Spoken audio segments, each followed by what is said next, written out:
Okay. सो इस video में LCM HCF का आगे का पोर्शन कवर करेंगे हम। इससे पहले वाले वीडियो में मैंने एलसीएम एचसीएफ कैसे कैलकुलेट किया जाता है ये बताया था। अगर वो वीडियो नहीं देखा है तो लिंक डिस्क्रिप्शन में मैंने डाल दिया, वहाँ से देख लेना, क्योंकि एलसीएम एचसीएफ की जो मेथड है ना उसकी ज़रूरत हमें यहाँ पड़ने वाली है। तो स्टार्ट करता हूँ मैं। तो एलसीएम एचसीएफ अगर किसी फ्रैक्शन का निकालने के लिए बोला जाए तो कैसे निकालेंगे। सबसे पहले हम ये समझेंगे कि फ्रैक्शन होता क्या है। तो फ्रैक्शन का मतलब होता है ऐसी एक संख्या जिसको मैं पी अपॉन क्यू के फॉर्म में लिख सकता हूँ, या जो पी अपॉन क्यू के फॉर्मेट में लिखी होती है। पी अपॉन क्यू मतलब कि एक इंटीजर होते हैं, इंटीजर का जो है रेशियो ले लिया एक तरह से, उसे हम फ्रैक्शन बोलते हैं, है ना। दोनों इंटीजर होते हैं। तो एक क्वेश्चन लेकर के देखते हैं। जैसे मान लो 2/3 और 5/6 हमको दिया हुआ है। ये क्या है, एक फ्रैक्शन है। देखो ये भी इंटीजर है, ये भी इंटीजर है, इन दोनों का जो रेशियो ले लिया तो ये फ्रैक्शन बन गया, ठीक। तो इन दोनों संख्याओं का अगर मुझसे बोला जाए कि एलसीएम एचसीएफ आप कैलकुलेट करें तो कैसे करेंगे। तो देखो सबसे पहले तो अपन फार्मूला समझते हैं इसका कैसे करना है। तो मान लो अगर हमें एलसीएम निकालना है किसी फ्रैक्शन का, तो न्यूमरेटर्स का तो एलसीएम ले लेंगे, और जो डिनोमिनेटर्स होंगे ना उनका एचसीएफ कैलकुलेट करना पड़ेगा। और सिमिलरली अगर एचसीएफ कैलकुलेट करने के लिए बोला जाए किसी फ्रैक्शन का, तो न्यूमरेटर्स जो होंगे ना, न्यूमरेटर्स मतलब कि ये वाली संख्या जो ऊपर लिखी हुई है, ठीक है, ये ऊपर लिखा हुआ है, ये इसको बोलते हैं न्यूमरेटर। और जो नीचे लिखा हुआ है ना, इसको बोलते हैं डिनोमिनेटर। कॉमन सी बात है, मतलब पता ही होगा ये तो एचसीएफ जब मैं निकालूंगा ना तो न्यूमरेटर्स का तो एचसीएफ लेना है, और जो डिनोमिनेटर होगा ना उसका एलसीएम कैलकुलेट करेंगे। तो इस क्वेश्चन में जो न्यूमरेटर्स है ना उनकी वैल्यू क्या है, 2 और 5 है ना। तो 2 और 5 का तो मुझे एलसीएम लेना पड़ेगा। 2 और 5 का एलसीएम कैसे कैलकुलेट करेंगे, जो मेथड मैंने बताई थी उससे कर लेंगे ना। कैसे, जैसे 2 को लिख सकता हूँ मैं क्या, 2 × 1, और 5 को लिख सकता हूँ 5 × 1। तो 2 × 5 × 1 यानी 10, डायरेक्टली मल्टीप्लाई भी कर सकते थे। तो ये 2 × 5 ये हो गया 10, यानी कि जो एलसीएम आया 2 और 5 का वो आ गया 10। अब एचसीएफ कैलकुलेट करना किसका, एचसीएफ कैलकुलेट करना है हमें डिनोमिनेटर का। तो डिनोमिनेटर में क्या क्या है, 3 और 6 है। तो 3 और 6 का अगर मैं एचसीएफ कैलकुलेट करूँगा तो देखो 3 को मैं लिख सकता हूँ 3 × 1, और 6 को लिख सकता हूँ 3 × 2। तो इन दोनों में जो कॉमन नंबर है ना वो है 3। एचसीएफ का मतलब क्या होता है, हाईएस्ट कॉमन फैक्टर। तो जी ये तो मैंने फैक्टर कर लिया, और ये फैक्टर्स में जो हाईएस्ट कॉमन नंबर है वो है 3। तो 10/3 जो है ना, ये आपका पूरा एलसीएम बन गया इन दोनों नंबर्स का, ठीक है।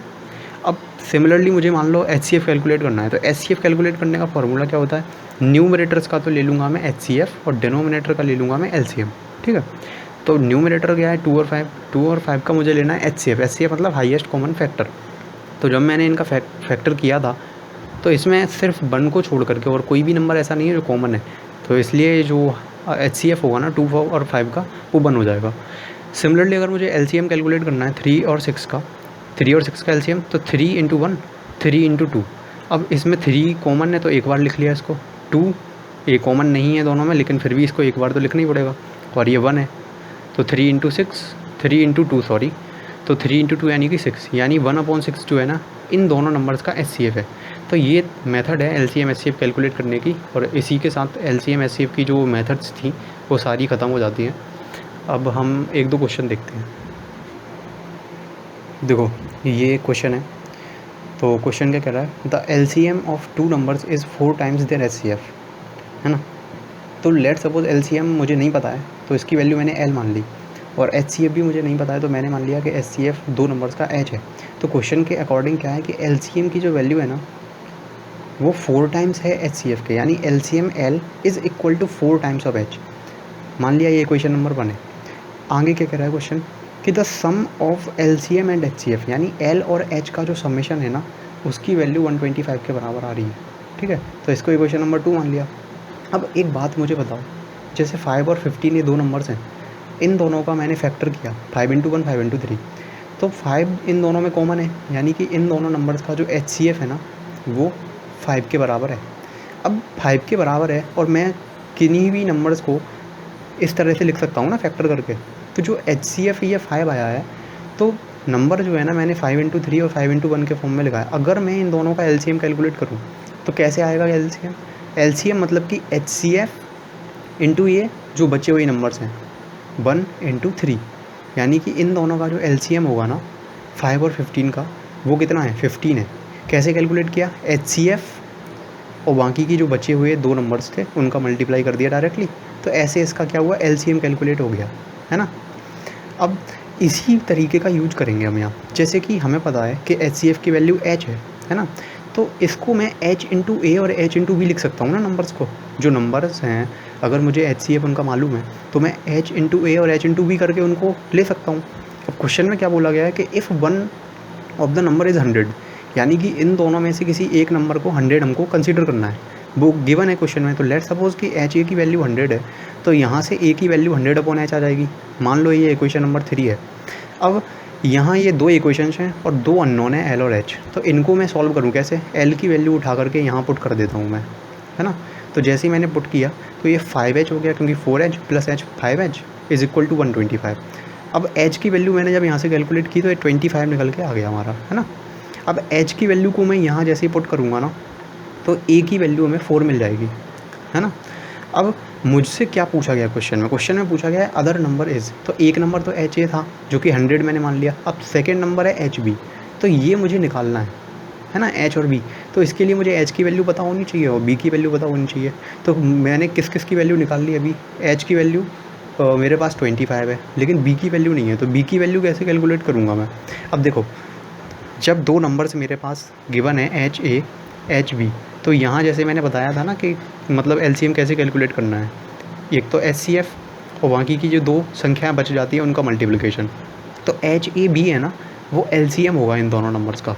और एलसीएम हमको क्या गिवन है? एल के बराबर, समझ रहे हो।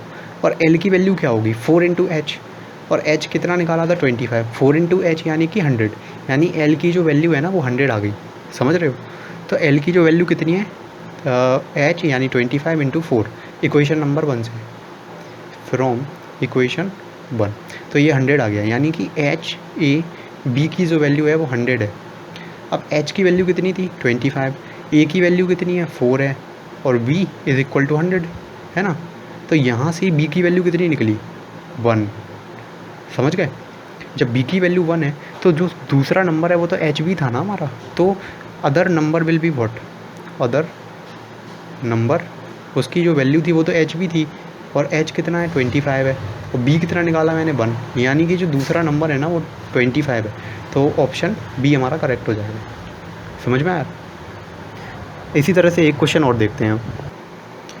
तो ये है नेक्स्ट क्वेश्चन। अब इस क्वेश्चन को समझते हैं। सबसे पहले तो पॉज करो वीडियो को और खुद से कोशिश करो करने की, अगर हो जाता है तो अच्छी बात है ना। तो मैं एज्यूम करके चल रहा हूँ आपने पॉज किया और सॉल्व किया होगा। अब देखते हैं।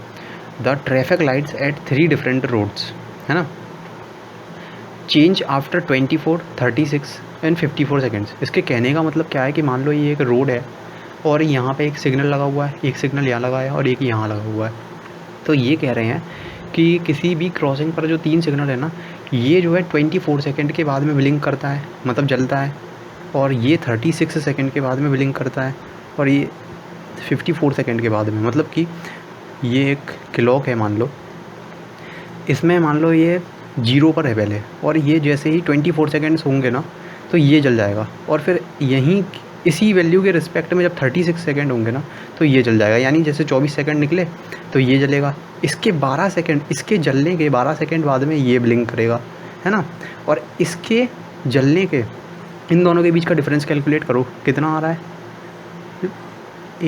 8 होगा ना, ये कितना? हाँ 8 होगा, ये 1, यानी 18 सेकेंड्स आए। यानी कि इसके जलने के 18 सेकेंड के बाद में ये भी ब्लिंक करेगा। तो ये क्वेश्चन के कहने का मतलब है कि the traffic lights at 3 different road crossings change after 24, 36 and 54 seconds respectively. समझ पा रहे हो? तो ये इस तरीके से ये जल रहे हैं। अब उन्होंने बोला है कि if they all change simultaneously, मतलब कि एक साथ जो है ना ये तीनों जलते हैं 10:15 पर। मतलब कि ये घड़ी में जब 10:15 हो रहे होंगे ना तो ये एक साथ में ब्लिंक किए हैं, एक साथ में तीनों सिग्नल जले हैं। तो क्वेश्चन क्या कह रहा है? क्वेश्चन कह रहा है कि then at what time will they change simultaneously, मतलब कि कितने टाइम के बाद में ये तीनों के तीनों सिग्नल दोबारा से एक साथ जलेंगे। देखो एक साथ पहले क्यों नहीं जल रहे होंगे, पहले तो ये सोचो। जैसे 10:15 पे ये तीनों सिग्नल साथ में जले तो 24 सेकेंड बाद में ये ब्लिंक करेगा, फिर इसके ब्लिंक करने के 12 सेकेंड बाद में ये वाला सिग्नल ब्लिंक करेगा, फिर इसके ब्लिंक करने के 18 सेकेंड के बाद में ये वाला सिग्नल ब्लिंक करेगा। मतलब ये साइमल्टेनियसली नहीं किया ना अब। तो यही क्वेश्चन पूछ रहा है कि 10:15 पे ये तीनों एक साथ में ब्लिंक किए थे, अब ऐसा कौन सा टाइम होगा कि ये तीनों साथ में ब्लिंक करें? तो क्वेश्चन के जो अपन ने मीनिंग समझाया ना, उससे मैं ये कह सकता हूँ कि अगर मैं कोई ऐसी संख्या निकालूँ जो कि जिस संख्या में इन तीनों का डिवाइड चला जाए, तो वो एक ऐसी संख्या होगी जिसमें तीनों संख्याओं का डिवाइड जा रहा होगा और उतने टाइम के बाद में तीनों सिग्नल ब्लिंक करेंगे, है ना? जैसे कि एक 72 एक नंबर है, एग्जाम्पल के लिए ले लिया मैंने। तो ये क्या होगा, 24 सेकंड के, हर 24 सेकंड के बाद में ये ब्लिंक करेगा। तो 24 48वें सेकंड पे, फिर 72वें सेकंड पे ये सिग्नल ब्लिंक करेगा, है ना? और ऐसे ये सिग्नल है जो 36 सेकंड के बाद ब्लिंक करेगा। तो मान लो अभी ये ब्लिंक किया, अब 36 पे ये ब्लिंक करेगा, फिर 72 पे ब्लिंक करेगा, है ना? तो 72 जो है ना, ऐसा टाइम है जिस पे ये दोनों सिग्नल साथ में ब्लिंक करेंगे, लेकिन 72वें सेकंड पे ये नहीं ब्लिंक करेगा ना। तो क्वेश्चन में क्या बोल रहे हैं कि तीनों सिग्नल साथ में साइमल्टेनियसली ब्लिंक करने चाहिए।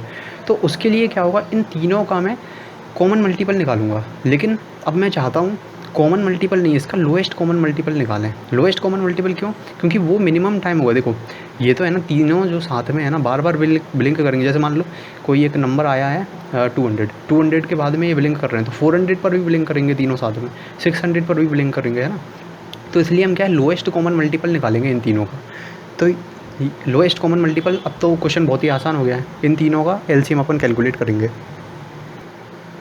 तो ना इन तीनों संख्याओं को हमको एलसीएम कैलकुलेट करना है। तो एलसीएम कैसे कैलकुलेट होगा, इसके लिए मैंने फैक्टर कर लिया। सबसे पहले ये वीडियो नंबर 1 में मैंने एलसीएम करने की मेथड बताई थी, उसको ज़रूर देख लेना अगर नहीं आता है आपको। तो ये मैंने तीनों संख्याओं का फैक्टर किया और फैक्टर के बाद में फिर कॉम्बिनेशंस बनाए। कॉम्बिनेशंस बनाने के बाद ये इसका जो एलसीएम है ना, वो 216 निकला। अब चूँकि ये सारी जो संख्याएँ थी ना, ये तीनों सेकंड में गिवन है, यानी कि जो एलसीएम आया ना वो भी सेकंड में रहेगा। यानी 216 सेकंड के बाद में ये तीनों के तीनों ना एक साथ ब्लिंक करने वाले हैं।